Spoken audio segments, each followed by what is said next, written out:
Hello YouTube, this is Morgan Airspeed Prime here with my next Star Wars novel review. This one is going to be for Star Wars Queen's Shadow, which is written, as you can see there, by E.K. Johnston, who was the writer for the Ahsoka novel that came out a few years ago. So I talked, I think, in one of my previous channel update videos about how at least the next two Star Wars novels, this one and also Master and Apprentice, definitely had my interest and I wanted to talk about them.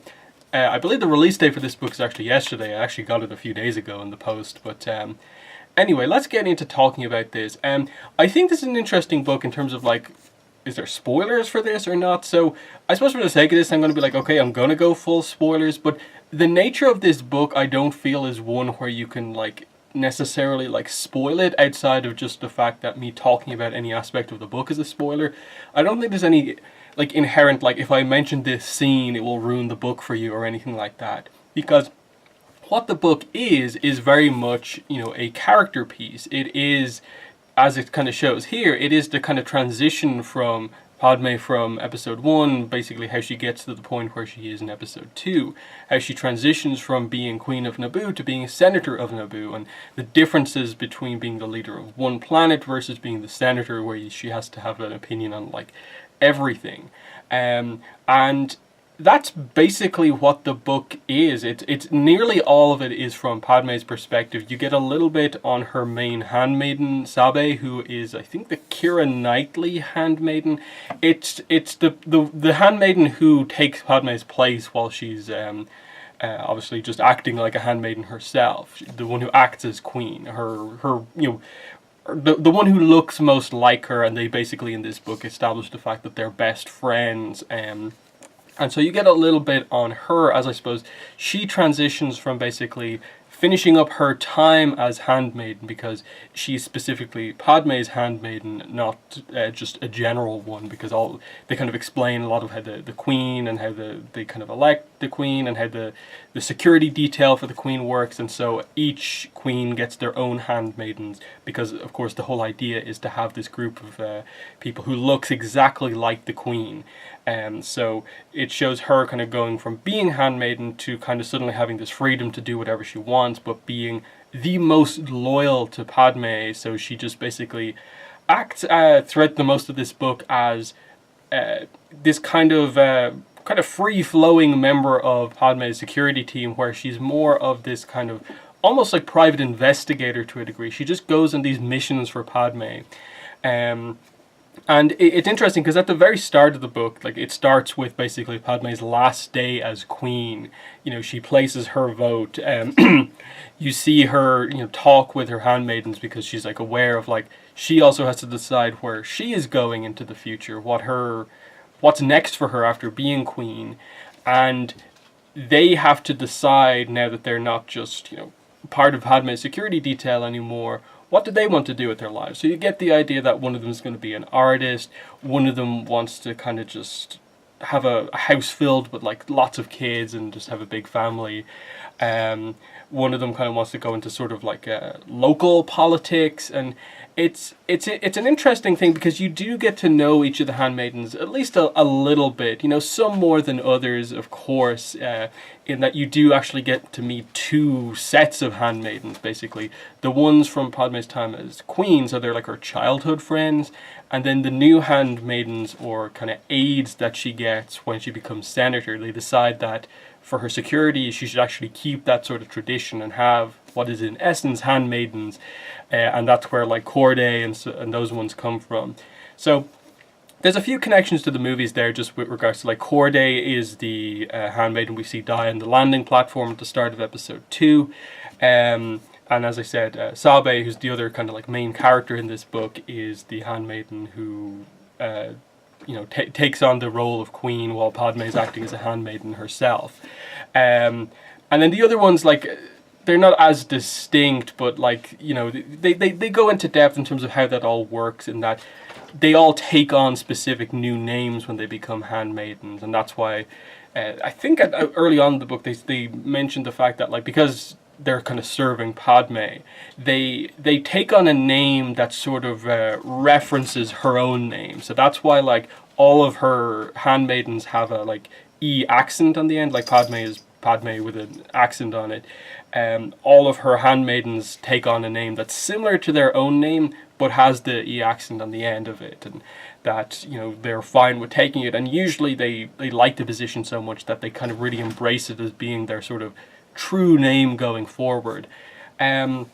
So in that sense, like, the very start of this book is very interesting, just to get into, I suppose, just how Naboo politics works, how they elect their queens, the whole idea of, like, they don't go massively in depth into, like, why it is the case that it is tradition on Naboo to have a kind of younger girl be queen, and they kind of explain that, like, the queen who takes over from Padmé is actually kind of older. She held the position for one term previously when she was much younger, in or around Padmé's age, and now she's kind of in her early 20s, and is still kind of taking on that position, and how it's a bit different. It's odd. It's this sort of almost break from tradition to just have a kind of young 20-year-old basically as queen, but that's seen as being like the most mature, in a way, queen they've had in a long time.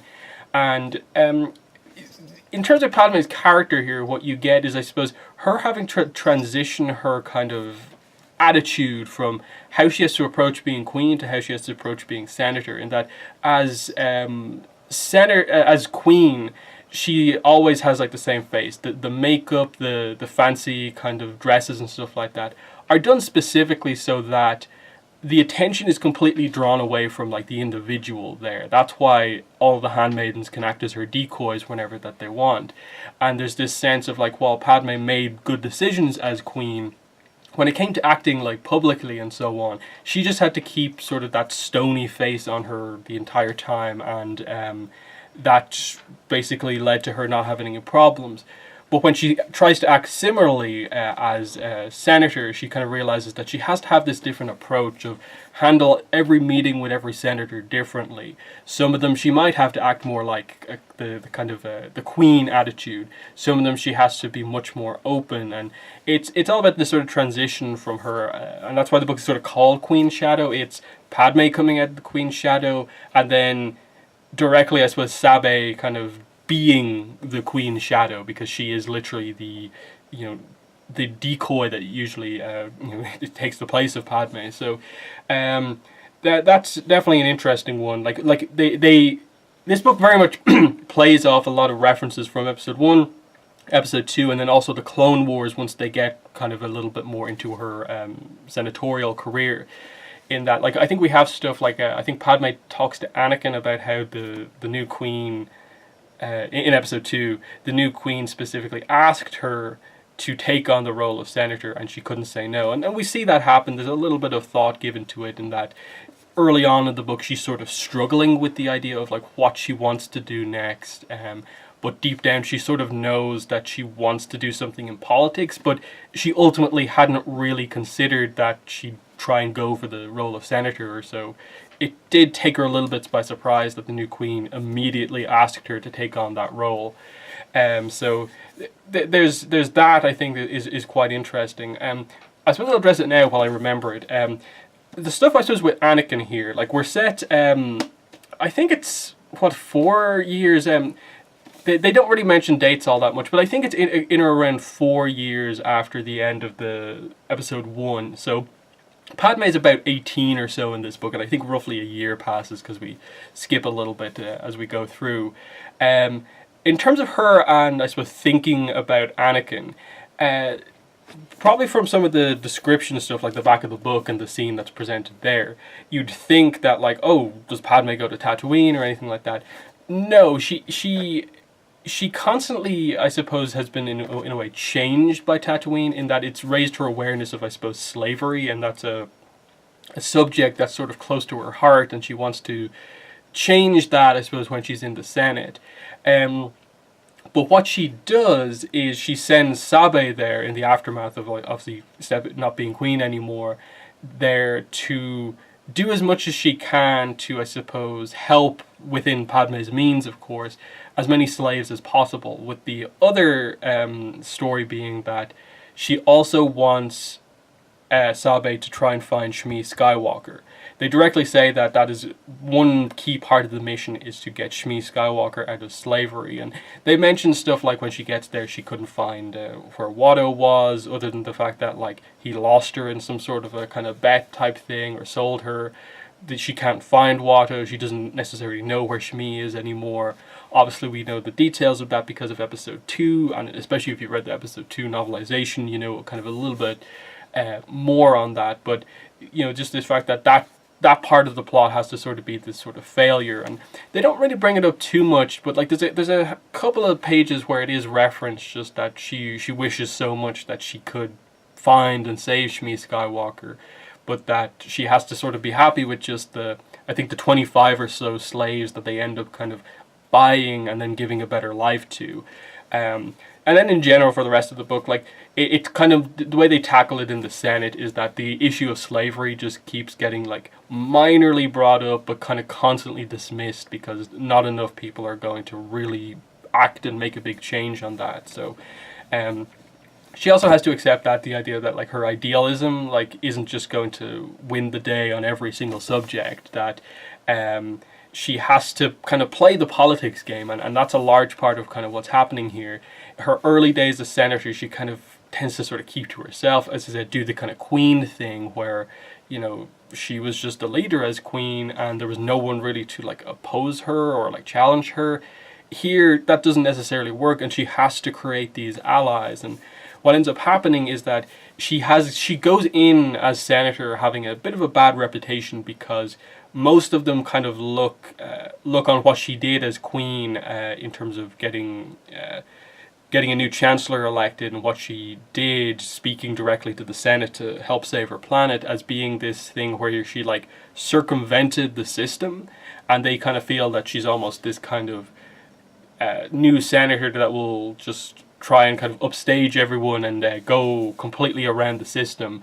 So she has to kind of deal with, I suppose, the media portraying her as this sort of almost like roguish senator because of that action she took as queen, when in fact, you know, the whole book tries to get across the idea of like the difference between being queen and only having to look out for your planet, and being senator where you have to keep everything in mind. And she manages like the core thing here is ultimately her allies that we know of being Bail Organa, Mon Mothma, and Senator Bonteri. They all start to kind of, you know, come in here, and initially obviously they have to address the fact of how does she actually get to know them in the first place.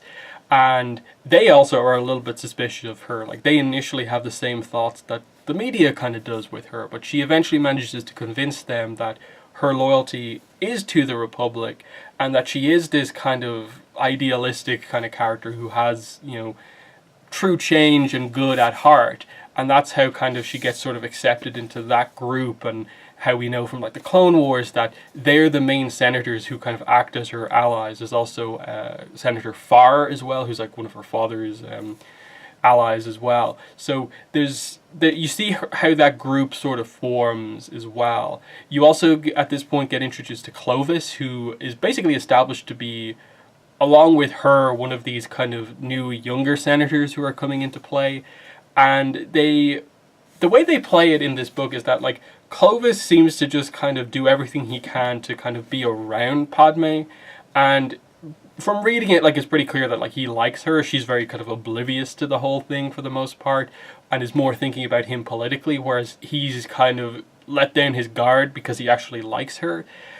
Ultimately it ends up being this kind of background plot. It doesn't really go many places. There's one kind of incident towards the end of the book on this planet where there's like a natural disaster, and she goes there with him and some other senators to like assess the damage, and he's kind of sort of instrumental in helping this whole, you know, plan come together. And kind of in the aftermath of this, and the bill like initially failing, and then Padmé coming up with this really clever plan to sort of unite the mid-rim worlds where they can all help each other, she very much kind of plays a really good political game here by like, they kind of address the whole idea of like, no one wants to just give aid to this planet when it can't pay for the massive amount of like rebuilding it's going to have to do. So what about if we do this kind of, the way they almost describe it is this kind of crazy like trade system of like, okay, they'll pay for like this resources. This planet will pay for this resources, but they'll also like share technology back and forth, and then we'll link all the other planets in by basically sharing technology and resources around that way. And they just kind of make this kind of case where it is too good to pass it up for most of the kind of mid-rim worlds, that they have to agree to it, and they end up getting what they want, which is all the relief aid that they want for this planet. And then in the aftermath of this, Clovis and Padmé, who've been kind of essential to this happening, he kisses her, and she just immediately is like, no, no, no, no, no, I don't want this.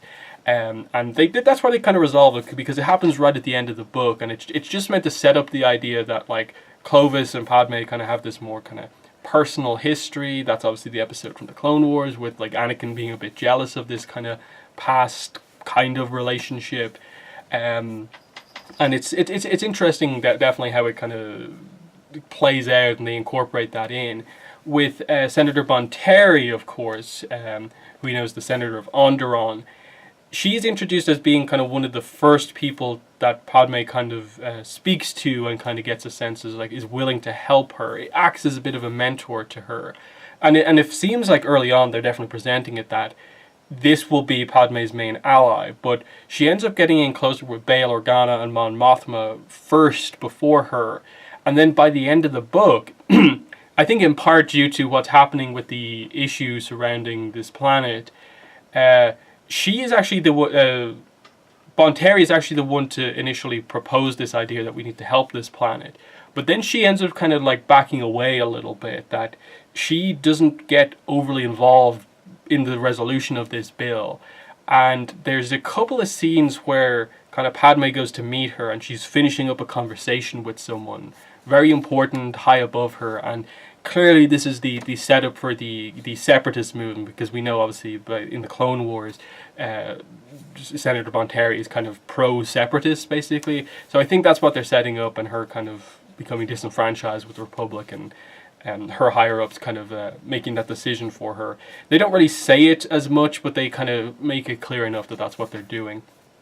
As far as the Jedi goes, and I suppose again going back to the Anakin thing, I think the name Anakin Skywalker is only mentioned once, but there's a couple of references to her, like saying that like she, like as in Coruscant, she looks to the Jedi Temple and kind of remembers the kind of necklace that she has with the Japor snippet, I think is what it's called.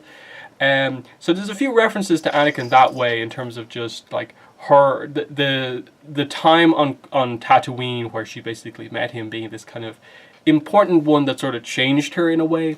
But specifically connection to Anakin isn't brought up all that much outside of the obvious things, like she wants to help his mother if she can, and find her and free her from slavery.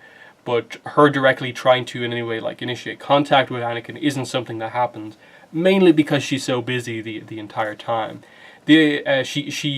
Qui-Gon's referenced as being this kind of hero of Naboo, where like the people of Naboo, you know, have a monument basically to him, and they treat him as being this like incredible hero because of what he did. The only Jedi we directly get to see and meet is Depa Billaba, is part of this sort of the Jedi Council representative as they go to this kind of relief effort towards the end of the book. But again, there's not really a ton going on here with the Jedi.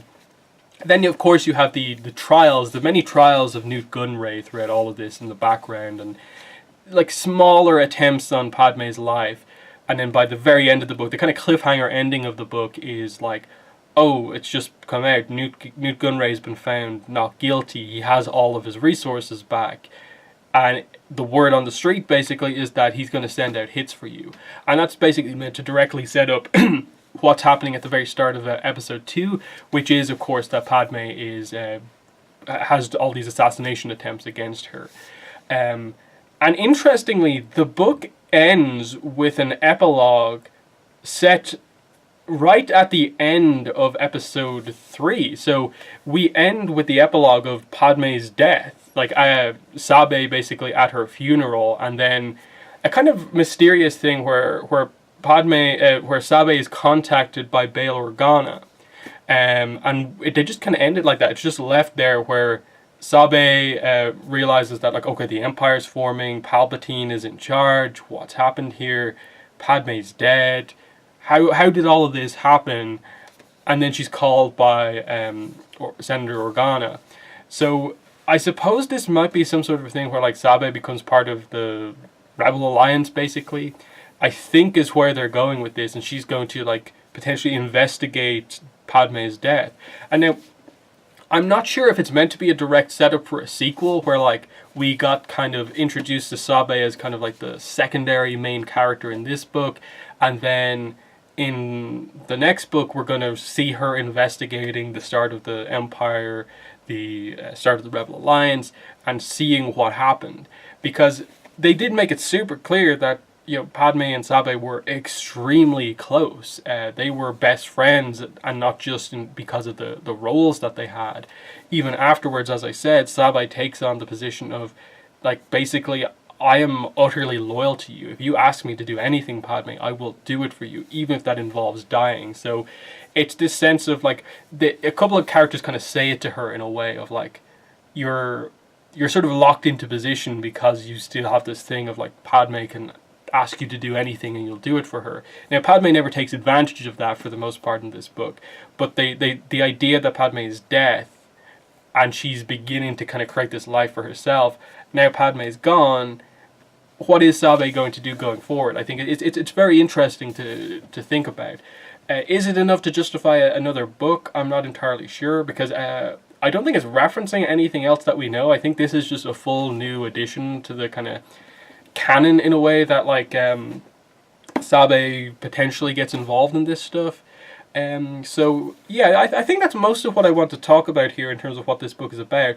Like, in terms of like, is it a must read? I think a lot of that ultimately depends on, one, how much you like Padmé as a character, how much you like prequel era novels, and I suppose most importantly, are you one of those people who tends to really dislike politics in Star Wars? I think the best way to probably say this is, how did you feel about the episodes of the Clone Wars that were more politics focused? How did you feel about the Padmé episodes in the Senate and around the Senate?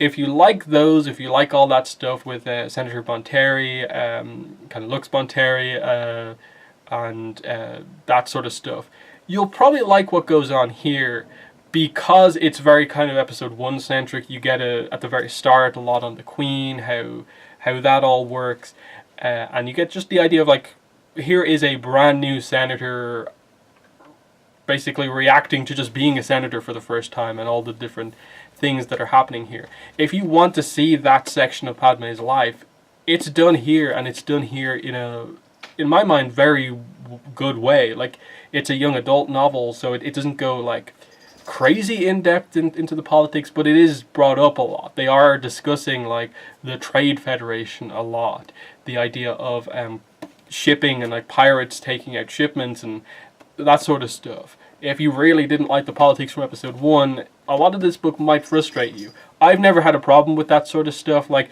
this is no Cloak of Deception. Like, Cloak of Deception as a Star Wars novel was very, very kind of politics focused. I like that book a lot as well, but like that got really, really into it. Here, because it's a young adult novel, they tend to, for the most part, unless it's a very important thing, like, say, okay, Padmé got ready, she went into the Senate, and then they basically cut like almost to another chapter, and it's like, here's the aftermath of this, here's what we learned.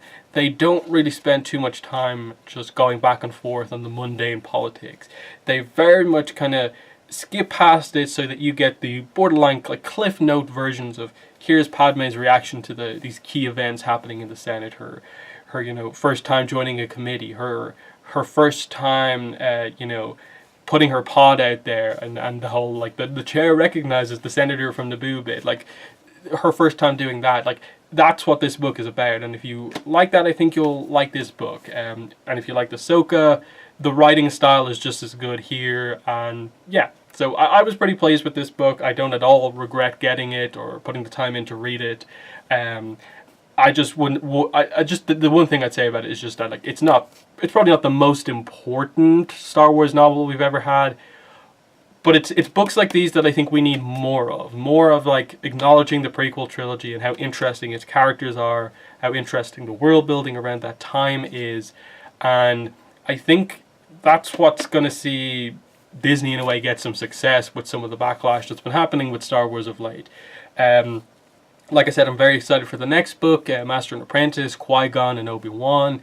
Obviously that's a full novel. I don't think that's young adult, so that's going to be probably take a little bit longer to read, but that is so interesting because I think basically everything with like Qui-Gon and Obi-Wan is kind of not canon anymore, apart from episode 1. I think there's very few actual canon things anymore that directly reference like their Obi-Wan's training basically and Qui-Gon's past. So that book is going to be very important and interesting because Obi-Wan's my favorite character, and then Qui-Gon I think is such an amazing part of episode 1, and I think he really makes that movie into something I always go back to and make it one of my favorite Star Wars movies. So I'm super excited for that book, and then this one along the way interested me, and it kind of surprised me with how readable it was. How, like, I knew sort of going in, okay, we're going to have senator politics, a lot of Naboo stuff, handmaidens. It was actually really interesting to get all that, because, you know, in episode 1 they don't really dive into that much about how exactly the handmaidens work, and it can kind of be a little bit confusing, but here it's got across really, really well. So I'd recommend this book to anyone who, as I said, who liked those episodes of the Clone Wars, likes Padmé as a character, and likes prequel stuff.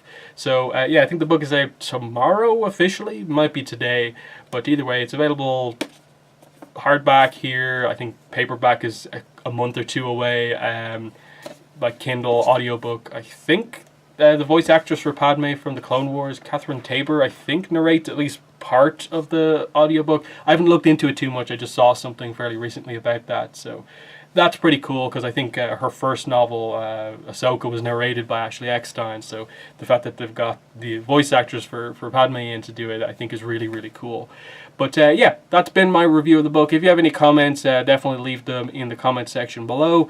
But yeah, that's been the review. Thanks for watching, and bye.